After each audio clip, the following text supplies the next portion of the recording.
All right. Hi, everybody. Welcome to another edition of Ozzy and Keats. John Keating and Chris Osgood with you. We're not great. We're just okay. We're brought to you by our folks at Podcast Nation in Troy, Michigan. And as we join you, I am joining you from a unique spot. I am at Oddside Ales Tap Room in downtown Grand Haven, and this is to the absolute delight of Chris Osgood. You love this, don't you? I think, when people manipulate and make plans and do stuff on purpose or by accident. Yeah. Oh, my internet doesn't work. Oh, honey, my internet doesn't work. Oh, I can't get on. I can't do this. Now, we went through this for 3 times trying to get on, folks at home. I think this was your master plan, just like Hannibal off the A-Team, if people knows what that is. I love when a plan comes together. God. Oh, my Now, God. you've ended up where you always want to end up in the end, at a bar doing the show.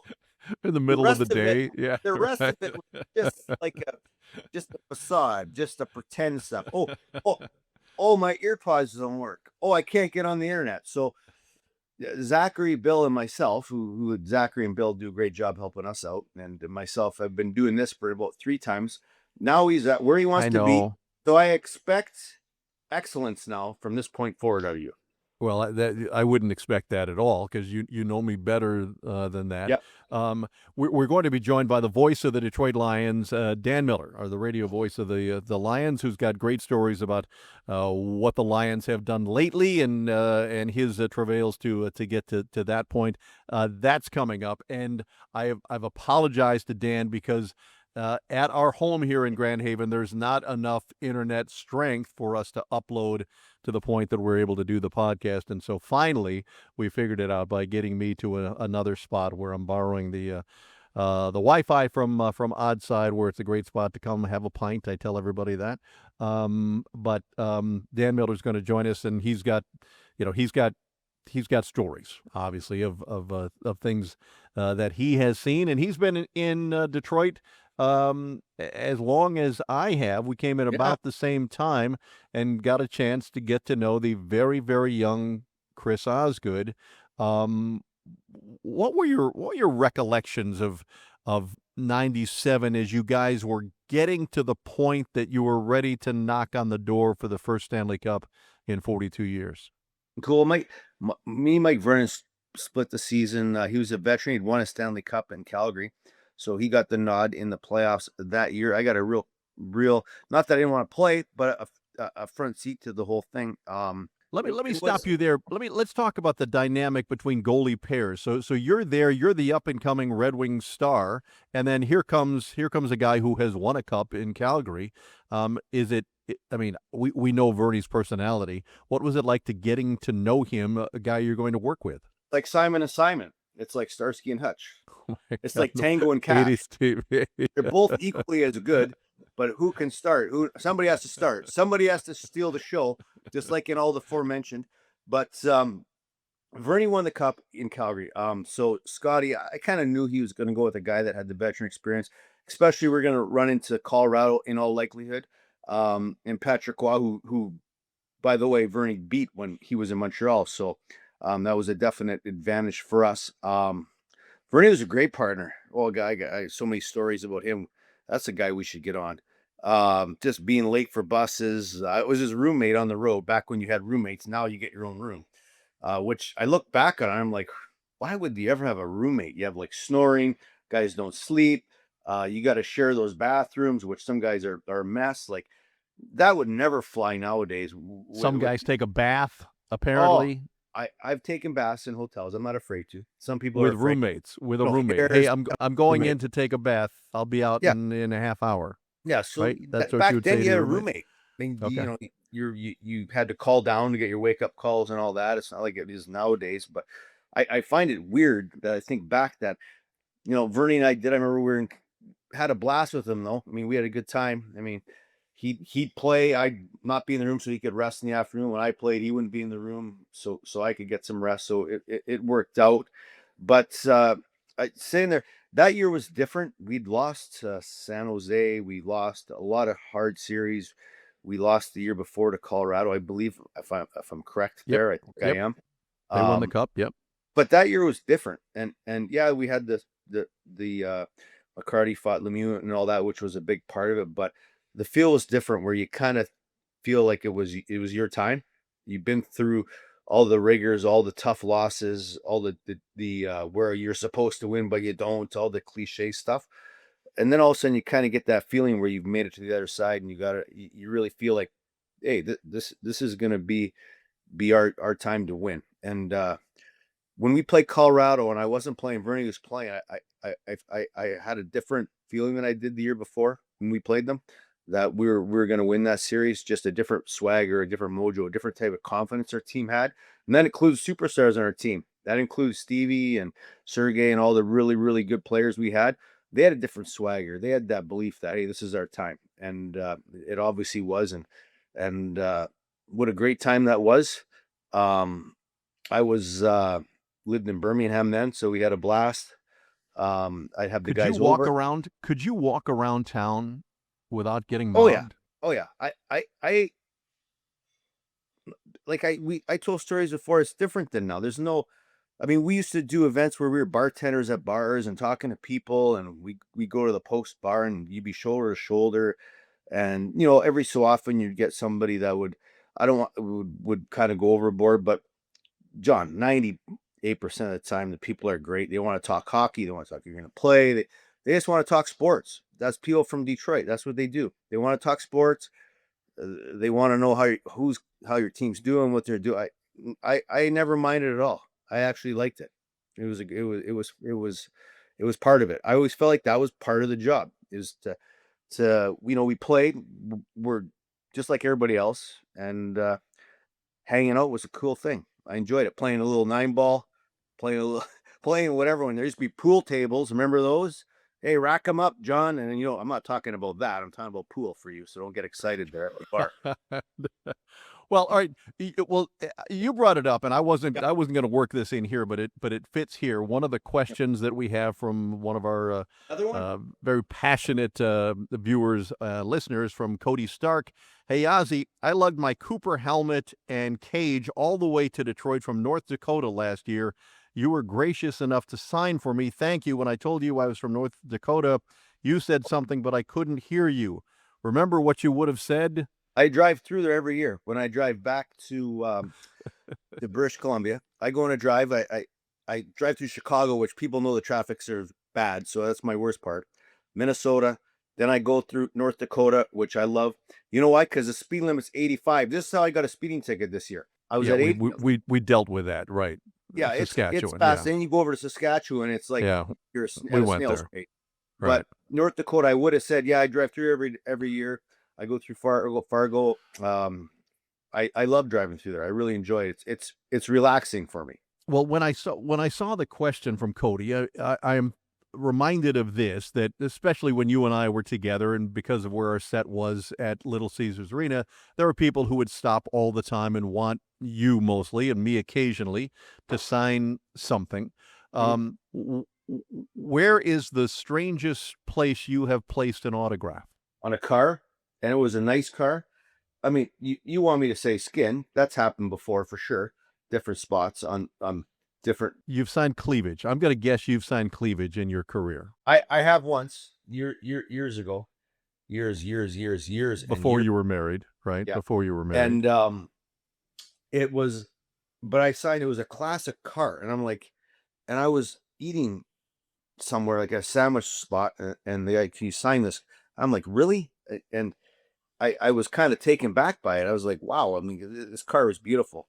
And ended up signing the hood of the car and felt horrible about it. Felt bad. I did, because I'm like, this is going to ruin this car.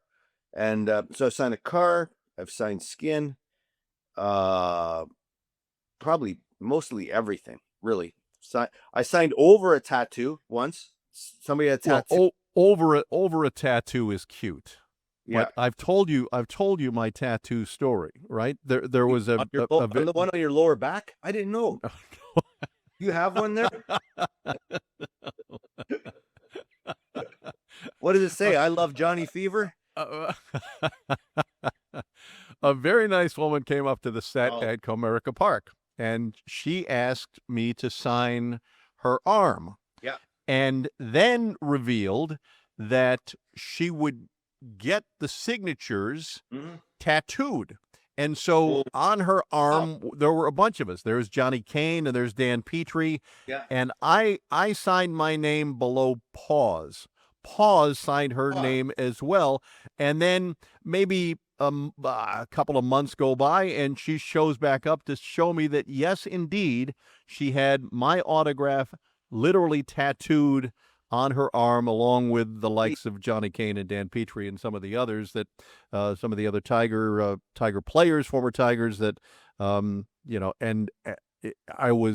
I'm still in awe of someone who has that degree of passion for a team that she wanted something like that tattooed on her person.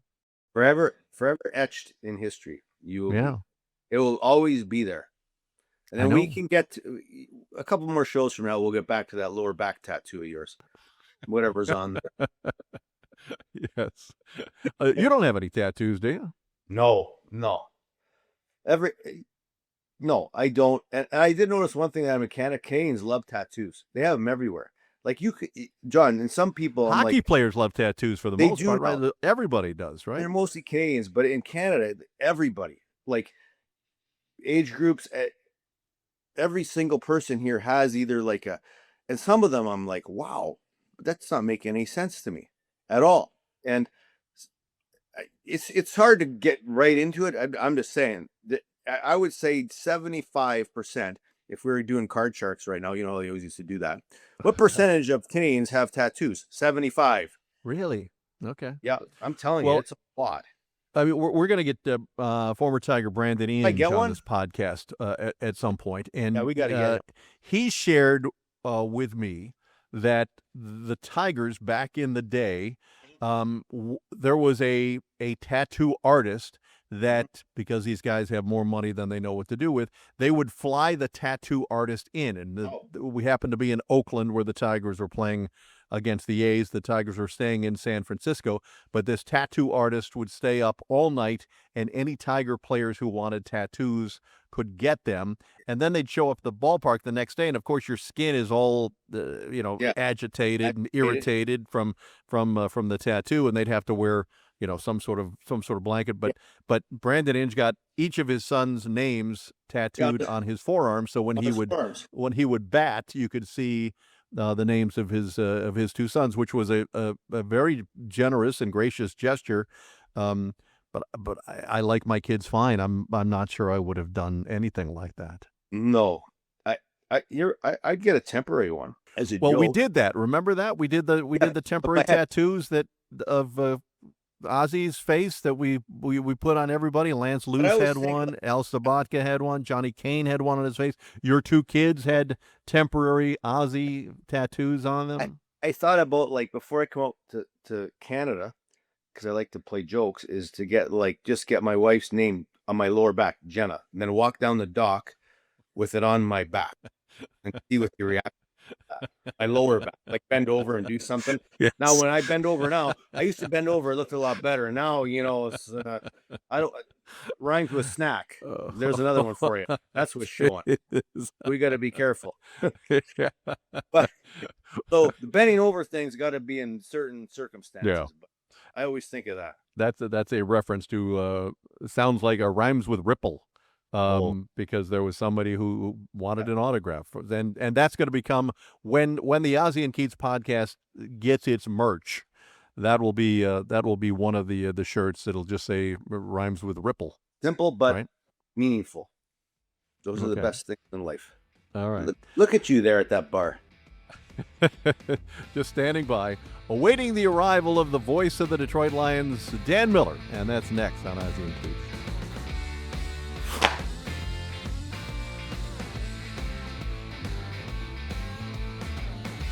All right, without further ado, he is the biggest name on Netflix these days, because Dan Miller's voice is all over the quarterback series celebrating Jared Goff's accomplishments. So he's a really, really big deal. We're delighted to have the voice of the Detroit Lions, Dan Miller, with us. How are you, sir? How's your summer going? Hey, man, summer is good. I think it might be over, considering the Lions are back at practice now, and we've been out and out of the park for several days. So It was a good summer, but I think once they get back to work, you kind of realize, all right, now you're kind of got some work going on. You're moving towards games. They got a game on the 31st, and maybe your golfing days are behind you at this point. I think I felt that exact same thing. It's just like it seems like it's been a while, and then you're back in that place for a day, and it feels like you never left, right? It does. It's a little daunting sometimes when you get back because you realize that you are then, look, we love what we do. We're blessed to do what we do. And this is what we dreamt of doing. But once you're back, it kind of feels like, man, you are locked in until, God willing, one day, mid-February, and, just on the ride from here on out. And I think training camp for anybody can be, it gets a little bit long sometimes. Practices aren't exactly the most exciting things in the world to sit through for 2.5 hours, but it's all part of the gig. We love what we do, and this is just part of it. Absolutely, Dad. What are the expectations? I ask you this right off the bat because he lives near me. I don't want to say where. Aiden Hutchinson coming back. What a huge loss that was last year, not only on the field, but just what he brings energy-wise. What are your expectations? What do you expect this coming season? How does he look right now? I think he looks terrific. I mean, look, there's certain milestones that we haven't seen yet. We haven't seen him in pads. We haven't seen him hit somebody. We haven't seen him get hit. But I just sat down with him today for our training camp special, and he is.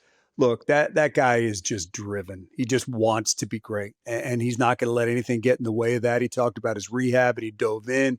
His dad's a doctor, so I'm sure his dad was making sure that he was doing everything the right way. But he looks great. And look, Birchie on our set asked him about all these defensive ends getting paid, and I'm going to tell you, his eyes lit up. He understands he's next in line for some of this money, and he's looking to put together a big season. Maybe it happens before that. Maybe it happens during. Maybe it happens after. But Ozzy, if you go back to the way that he was playing last year when he got hurt against Dallas, I mean, he was the leading candidate for Defensive Player of the Year, and I think he believes that he can get right back there, and nothing that I've seen tells me anything different. Beautiful. Then I got to go to my favorite show of the summer. Besides, because it's not out yet, Stranger Things, which I do love. I don't know if you guys know what that is. That comes out coincidentally on my birthday. But we'll go to this. Quarterback. Show Quarterback. Dan, outstanding stuff, by the way, by you in that show. I love the calls. And Thank you. It brings back memories of what a season last year was. Unfortunate ending, but just an outstanding season. Dive into Jared Goff because, wow, are we seeing the other side of him? And it's real cool. And I think people are going to like him even more than they already did. His story is just a real interesting story of how he's gotten to where he is now. Yeah. And Ozzy, I think what people are seeing is who he is. And he is not a me guy. He is not somebody that seeks attention.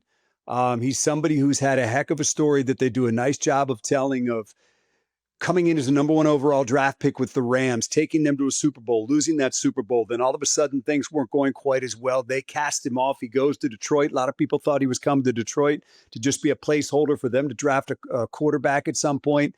But Dan Campbell didn't see it that way. Brad Holmes didn't see it that way. Ray Agnew didn't see it that way. They saw him as if they put the right guys around him, he could be the guy, and they were right. And he's absolutely been the guy here in Detroit. He's been one of the best quarterbacks in the NFL for the past several seasons, leading one of the best offenses in the NFL for the past several seasons. So, I mean, he's been through a lot, and I'm lucky enough that I work closely with him every Monday after the game. I sit down with him and we do a recap and then a look ahead. And man, I've seen him go through it from his first year here to finally getting some success in his second year, to getting on a roll their third year, and then everything they went through last year. So I really appreciate the guy. I root hard for the guy. He's an easy player to get behind. There's just what you see is what you get. And I'm glad through this series, and I'm glad you brought this up, that people get to see that side of him, because oftentimes he's just kind of out there playing football and you don't know what type of person he is. But he's smart, he's humble, he's a good leader, and he's a heck of a quarterback. But is he ever, what I took from it, all those things, Dan, but Jesus, he ever have a fire and a chip on his shoulder, prove everybody wrong, including that outdoor game stuff, which the Lions have some tough outdoor games this year and playing in cold weather. And I think it was the Chicago game, maybe he had a great game. Everybody said Jared Goff can't play in the cold. I don't believe that to be true at all. And he proved that wrong too. And he loved the fact that he does. So, man, that guy is motivated, and I'm really enjoying watching that. It's funny that you bring that up, because we also sat down with him for our preseason special today. And he said that we were talking to him about that, and this was kind of off camera afterwards, and he kind of got angry at himself for using too many F-bombs. So there's that fire that you were talking about, and maybe people don't always see at home, but man, believe me, this guy is a competitor. You can't play that position and endure what you have to endure with the slings and arrows, and then people lifting you up every time things go well, and not have a toughness inside you that people just can't crack. And I will say, look, if ever there was a guy that was going to crack getting sent away from LA, you come to Detroit, you're not winning anything. They're winning a Super Bowl. That couldn't have been easy for him, but he came out the other side, a better player, and making this a better football team than we've seen here in a long, long time. Matthew Stafford was revered here, though. What was your reaction? Take us back to your reaction when you learned of the trade. Man, I was hitting balls on a golf simulator with a couple of friends, and one of them's looking at his phone. He goes, "Rams, huh?" And I'm like, "What are you talking about?" He goes, "Stafford just got traded for the Rams." I said, "I got to go home." So I went home and got to work on everything that was going. Look, I understand Matthew wanting to move on, and it was time. It had run its course here. They were starting over. He didn't want to start over at that point in his career. I got that. You can make the case that it probably should have happened during that final draft that Patricia and Bob Quinn had, where they had a chance to draft a good quarterback, but it didn't happen. They drafted, defensive back instead because they were trying to win now instead of thinking what's best for the franchise. Trading Matthew Stafford was what was best for the Lions and what was best for Matthew at that time. And I completely understand it. But, to your point, man, that guy gave everything he had to this franchise. And frankly, this franchise didn't put enough around him for that to pay off. And it was, you can look at 2014 when this team had a really good defense and they lost that game in Dallas with the flag that got picked up. That was a good team. Other than that, man, they didn't have a running game when Matthew was here. The offensive line was shoddy. The defense was rarely very good. They were usually playing from behind. So all those things made life difficult for him. And I will tell you as well, and Ozzy, look, you live this life. Same thing every Monday with Matthew, just as I do with Jared. And man, the times that I saw that guy come in dragging himself, and it was painful to sit down and then painful to stand up.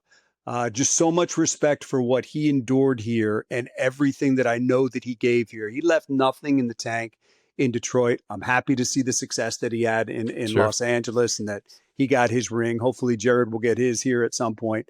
But full respect for Matthew, and the timing was just right for that to happen. Absolutely. We talk about Goff. We talk about St. Brown. They got a lot of superstars. Who is your unsung hero coming into this season? Somebody under the radar that's going to make a difference, because they got the superstars, and I think now is their time to win. They've kind of went through those losses 2 down, where like we did with the Wings, where you lose some tough games and you're possibly going to win a championship. I think this year they're going to put things together. But who would be that guy? Yeah, I feel like so many of those guys have gotten recognition and gotten paid. I mean, look, Kirby got paid, and Amon-Ra got paid, and Jared got paid, and Sewell got paid, and some of these other guys will. I still think there's a lot of room to grow right in the middle of that defense with Jack Campbell. And that's not to put anybody else down. I'm just saying, if you're looking for a guy that maybe hasn't gotten the publicity that some of these other guys have, I just think Jack, when he was drafted, and I talked to some of the people in Allen Park about him and went back and, watched some tape of him and just kind of saw what kind of guy he was. I said, that's the kind of guy who's going to lead your team in tackles for 3 of the next 4 years, 4 of the next 5 years. And last year he did lead the team in tackles when he started getting regular snaps. And I just think there's so much room for him to grow. He's an amazing athlete at 6'5", 255 pounds, whatever he is. He's a freak athletically. And I think the game slowed down for him last year. You saw that in the plays that he made, but I still think there's a lot left there that he can get. So if you're looking for somebody that's been a little bit off the radar, I would say I would look at him. If you're looking for somebody that's in the spotlight, might be Tate Ratledge, the rookie that they want to put at center, and he's got to prove that he can do that. So as good as this team is, there's questions around this team right now that have to be answered before they can think about, winning a third straight division and doing some of the big things they'd like to do. Two of the questions concern the coordinators who have moved on and have been replaced. Do we make too much of that? It's still Dan Campbell's team. He is still the engine that drives this group. But obviously, it's different with the loss of Ben Johnson and Aaron Glenn. I think that's a great question, John, and I think that's one we're all going to kind of figure out together. What I think they have working for them is that Johnny Morton was here in 2022 when Ben Johnson took over. He was here when they designed this offense. He was here when they installed this offense. He's got a relationship with Jared Goff before he even walks in the door. And I think that's hugely important because, look, you may think you know what you're getting in a coach, but when they get in there and things get tough and how they interact with people, players, difficult times, how they handle that's really where relationships are made or lost. He's already got that with Jared. So that's in place. You've taken that unknown off the table. And I think the same thing with Kelvin Shepherd. Every defensive player that was here last year or the past couple of years knows exactly who he is. Aaron Glenn did him a favor in that he wasn't just a linebackers coach. He was somebody that he put in front of the team. So they know exactly who he is, how he acts, what he wants, and there won't be any surprises there. Where I think we all have to kind of figure out, okay, how do they handle this job is designing a game plan. And then on game day, understanding the flow of a game and making the calls offensively and defensively, getting the guys in the right position to make winning plays, which is obviously something Ben was great at and obviously something Aaron Glenn did a really good job at, in particular as he started to get some players, because Aaron Glenn was kind of, working with a tough group there for a while until some of these young guys started coming through. So I like a lot about the hires in terms of what I consider to be really important things, how they're going to relate to the players. But there's still some things there's questions we can't answer right now about what game day will bring with them. I love this stuff because I'm a big football fan. I played football for a quarter of a season, but hockey took over. I was a terrible receiver, wanted to be the quarterback, but only for the girls, was the backup. Didn't get enough. So I was never the top dog. So I retired from that and I became this weird goalie. So now I'm going to go to a guy. Wait. You became a weird goalie? Wait, yeah. When did the weird goalie? Would that be the phrase that we would use? It happened right about after I retired when I started to work with somebody. So I got to ask, Ozzy, so if the quarterbacks get the girls in football, I mean, the goalie, your face is covered the whole time. Do the goalies get the girl? Who gets the girls? That's a great question. That's a great question. But I can tell you this, Dan. When I used back in the day when we go out, and Drapes used to always get mad at me because he'd get the barrage from Scotty Bowman for not looking sharp in practice. And he'd say, all you can do is hide in the net. They don't even know you're worse than me right now. And I was worse than him, but at least I could stand there and look like I knew what I was doing. Nobody could see bloodshot eyes behind that mask. Oh, yeah, I could hide. So that was part of the good thing about having that mask on. But I got asked because I did this signing beside Jake Bates, which I find interesting kickers, the mentality, how, and now, when you talk to football, you talk about the kicker. I always hear that when I watch shows. But man, he had a great year last year in the mentality. He has some huge kicks, some real long ones. I mean, he's going to be important here. If you want to win a championship, I think a guy like that's got to make 3 or 4 big kicks during the year for sure. And especially with the games, they're going to play a lot of one-score games down in the NFL. So, just how do you talk to him? What kind of person? What a story! Yeah, what a story! Yeah, we could, guys. I'm telling you, we could sit here and do an hour on Jake Bates. It's an amazing story, and he's a really, really nice, really cool young man. And I'll be honest with you, there were 8-10 times last year during camp when I thought this is over. It's not working. They're going to bring somebody else in.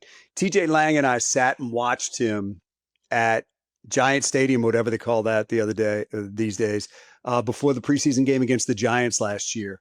And it was a windy night and he might've been working on something, but he missed like 8 or 9 out of 10 field goal attempts in practice. And we were just like, oh my God, this is ending here. But the one thing that Brad Holmes and Dave Phipp, the special teams coordinator, and Dan Campbell talked about, first of all, he's clearly an athletic freak. He's got a cannon for a leg. He's got a leg not many guys in this league can even come close to. So they saw that. And the other thing that they looked at that Dave Phipp really dove into was a number of kickers in this league didn't make it the first place they tried.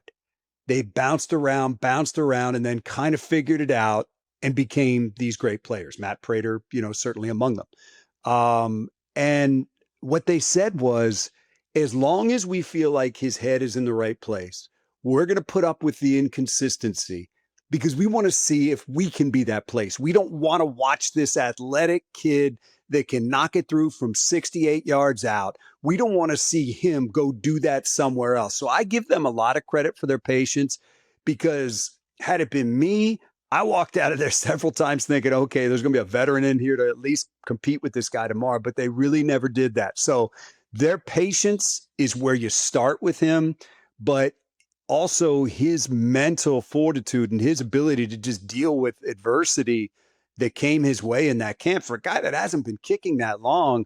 That's what also helped get him through. And you're right, he was phenomenal last year. He helped them win some huge games, and they are going to need him because most of these NFL games are close in the fourth quarter, and you need to maximize your opportunities. And he did that for him last year. Another great story is that of Dan Miller, who people outstate may not recognize that he is the dean of sportscasters in the Detroit television market. But, you went from Fox 2, I know you came from Washington, to the point that you got a chance to do play-by-play. Take me through that path, how you found your way into the broadcast booth. Was it at the Silverdome still or Ford Field? Yeah, I mean, going way back when I started working at Fox, I got an opportunity to go do NFL Europe. And that was kind of where Fox sent guys that weren't quite on their radar yet to see what you can do. And I went over there and I did a game in Berlin and a game in Amsterdam. And I won't tell the whole story, but the game in Berlin that we did, it was the first game of the season. We're doing the game. The stadium looks out over the city of Berlin, and we could see this big black wall of clouds approaching. I mean, it looks like this is Death Storm, whatever it was, 2000.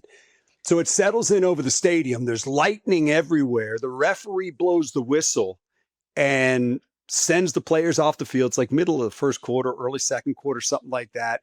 And the game is completely stopped. They get in our ears and they say, it was me and Jeff Lageman, the former Jet defensive end. And they said, hey guys, we're on DirecTV. We really don't have any commercial breaks, so you guys are going to have to kill the time. So we ended up killing. Put your tap shoes on. I'd done a lot of talk radio, so I was kind of ready, and that helped. But we killed 90 minutes. Oh, my and gosh. That was opening weekend of NFL Europe. So all the bigwigs in LA were watching, and I think we did a good job. They were giving the mic to the referee, giving the mic to the other head coaches, and we were doing interviews from the booth. We were going over the NFL draft, which it was that weekend as well. So that went well. Got home, got an email, said, hey, we think you did a good job. That's going to give you the opportunity. We'd like to give you the opportunity to do an NFL game. I did the Lions Saints to open the next season.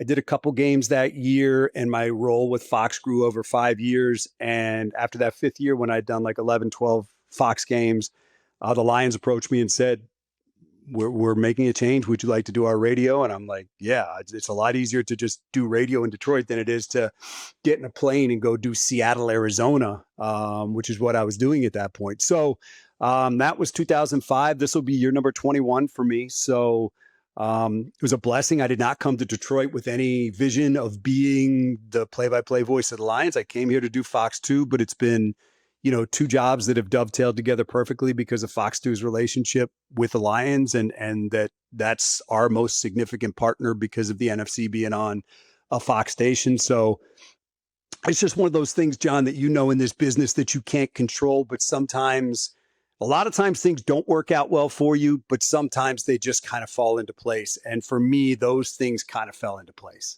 That 90 minutes that you describe is pretty much how I feel with every 2-minute conversation I had with Chris Osgood on TV. It feels like 90 minutes, even though it's only a couple of minutes. It is. Yeah. Dan, did you ever have any run-ins with Ray Lane? No, I was with Ray at we spent a good deal of time together one afternoon at a award show. It was a charity banquet and I've talked to him several times, and Ray was kind of on the way out when I was on the way in. But I mean, just so much history wrapped up in him. I mean, just the stories that he had were just crazy, and they were awesome. I mean, it just, he's telling stories about the 60s with the Tigers and stuff like that. It's just, I love that history. It was a different time when we approached things in a different way. It was really cool. Yeah, and Ray Lane was doing, obviously he was the sideline guy for the Red Wings and the Tigers on Channel 50 when Fox Sports Detroit had this unique relationship. We were doing some of the games, but not all of the games. And so getting to know Ray, who I grew up watching on Detroit TV, was sensational. Much like people will say about Chris Osgood one day, I grew up watching you on TV. And most of those people are really old now. So, well, I will tell you this, as somebody who arrived in Detroit late in 1997, walking in that locker room was pretty intimidating because you're the new guy and you guys were, you guys were like rock stars. You guys were like the Beatles. You were on your way to your second consecutive title. Like the Beatles. That was not, and you guys were all great. And I have nothing but great memories and appreciation for the way that you treated me. But that was not the easiest locker room in the world to walk into, just because you're looking around at all these stars and it was just like, oh man. But that was my memories of doing that early in my career here in Detroit. Well, I remember Scotty had the first ever shot clock for the media. You guys had the timer. You guys only had so long to be in there. They had the curtain where you guys weren't allowed to go in certain areas of the room. So there was a lot of restrictions. But I love that you're talking. So favorite Red Wing memory? Simple question. Favorite Red Wing memory of Dan Miller? You know what? So my first year here, Fox had hockey. You and I did the parade. Yes, we did. Together. Yeah, we did. Yeah. Yep. That was, enjoyed that. That was fun. But my first year here, Fox still had hockey. So, the thing is, and John, you'll understand this. Yeah. When you're the new guy, it's so hard to get people to watch because you're just trying to say, I'm the new guy, come watch me. Well, when I walked into Detroit, I had Lions pre and post game shows. And then we had Wings pre and post game shows. So I had all these eyeballs on me. I just didn't want to screw it up. I mean, I had advantages other people didn't have through nothing that I did. So memories for me, working with John Ogrodnik and Greg Steffen, doing those pre and post game shows, and just having those guys really explain all the history to me and what, everything Red Wing they filled me in on. And then doing post game shows. And, obviously Greg was good friends with Steve Yzerman, and, Greg would do this and Yzerman would come over and talk with us in a post game show. And, for me, a new guy in town, that was really cool. And just being able to do that and taking that ride to a championship. And then, as John said, doing the parade. I mean, those are memories for me of just being dropped right in the middle of this incredible run that you guys are being on and then being able to kind of chronicle that. I just want to make sure that people watching or listening to this realize that these two guys I'm with have to be very well hydrated because they've been drinking through the entirety of this frickin' podcast. I mean, I've got allergies and I've got this dry spot in the back of my throat. I'm trying. Ozzy's drinking out of 2 cups. You got some sort of ice mixture going on. That's iced tea. That would be my one addiction in life right there. That's my one addiction. I'll put a Long Island in front of that maybe later in your honor. There you go. Don't we all have at least one bad memories with them though, and we don't drink them anymore? Yeah. I think I think they're good until you have that night, and then you don't do it anymore. You can't even stand the smell or the even smell. Oh, I still remember the night, and I think I was probably like 19, and that was the last one I'll ever have. Yeah. Oh man. Hey, I think that's probably a good place to end it before we get into memories of things that we did that we shouldn't have done when we were younger. Dano, it's always great to visit with you. We appreciate your thoughts on the Lions and your path to get there, and even dealing with Chris Osgood when you had to back in the day. No, it was easy. I love it. He was easy, and they were great, and it was look, we're privileged to do what we do, and you get memories like that of being able to cover a championship team. You remember those things for a long time. So, guys, I appreciate you asking me. This was really cool to do, and anytime, I appreciate it, and good luck with it. All right, the great Dan Miller joining us, and we thank everybody for watching and listening. We'll see you next time on Ozzy and Keats. Ozzy and Keats is produced by Zachary Davis and Bill McAllister and proudly distributed by Podcast Nation in Troy, Michigan.